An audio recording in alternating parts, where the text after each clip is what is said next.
Емил Кошлуков, бивш дисидент, бивш политик, бивш депутат, бивш лидер на партия, от скоро продуцент и журналист, водещ на предаването "Фактор" от Кошлуков от близо една година ли? Една година вече като "Фактор", да.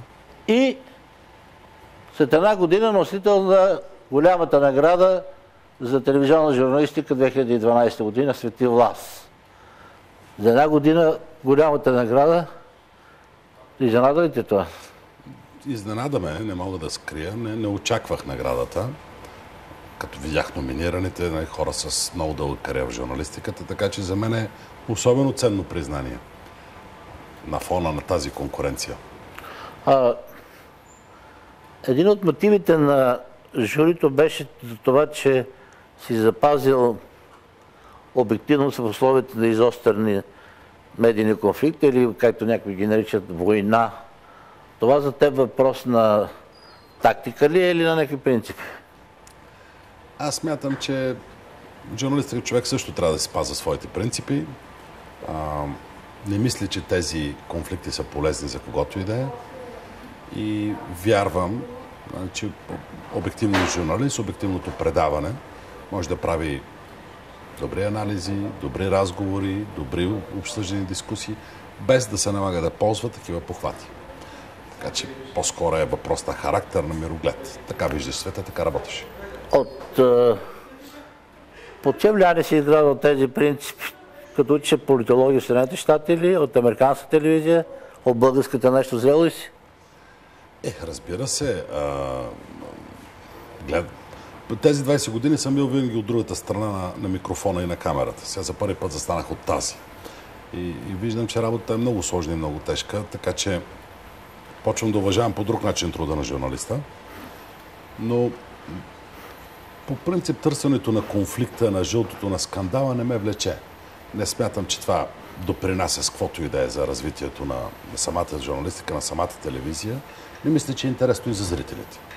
Мисля, че има достатъчно интелигентна публика да поднесеш информацията, темите и гледната точка любезно и вежливо. В американците казват, вежливостта не струва пари. Тоест може да си вежлив, без да ти струва каквото и да е. По-добре бъди. Някои хора имат подозрението, че използваш телевизията като така отскок за да се върнеш отново в политиката. Не. 20 години се занимавам с политика. Достатъчно дълго като период е. Подал съм си оставката отдавна.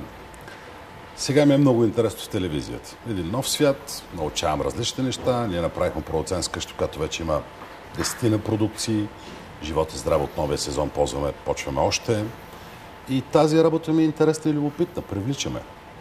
Има перспектива, има кариера. За мен е ново, да разбера как работи тази камера, как се правят другите материали, как се монтира. Един нов свят, който ме влече. Политиката до голяма степен ми е омръзнала. Разбираемо, че ти разговаряш с твоите гости много компетентно, защото самият ти идваш от политиката. Нямаш ли чувство някой път, че знаеш повече от тях? Имаш го, защото като си бил толкова дълго в занаята, ти знаеш какво прикрива онзи и къде те лъжи. И понякога ти става скучно. Между другото, и зрители ми го пишат. Вика, изгледа, че не си заинтересован. Да, защото знам, че той в момента ме върти. Или открито лицемерничи. Тук майсторлъка е просто наистина да успееш да слушаш госта си, събеседника си, защото ти досажда, буквално. Но това, че си добре запознат, помага също така. Знаеш какво да попиташ, знаеш как да продължиш разговора. Опита в политиката при политическите гости е безспорен. Сигурно, ако ходиш предаване за екологията и си завърши от това, също си добър. Не го смятам за минус, по-скоро е плюс. За съжаление, отекчението понякога избива.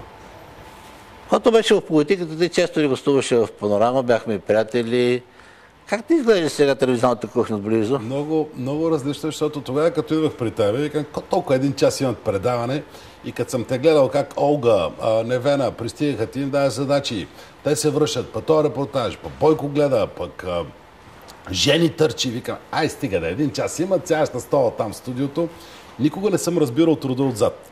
И тогава съм го виждал при тебе, защото най-често съм идвал при тебе, и ми е било адски странно и малко изкуствено. Викам, тези хора са правци. 100 човека работят тук за продукция. Днес разбирам какъв ритъм, какъв график е. Но се замислих за нещо, като казахме за уния години, когато съм виждал телевизията и така покрай тебе и покрай познати журналисти. И онзи ден си го говорихме с приятели. Какво значи школа?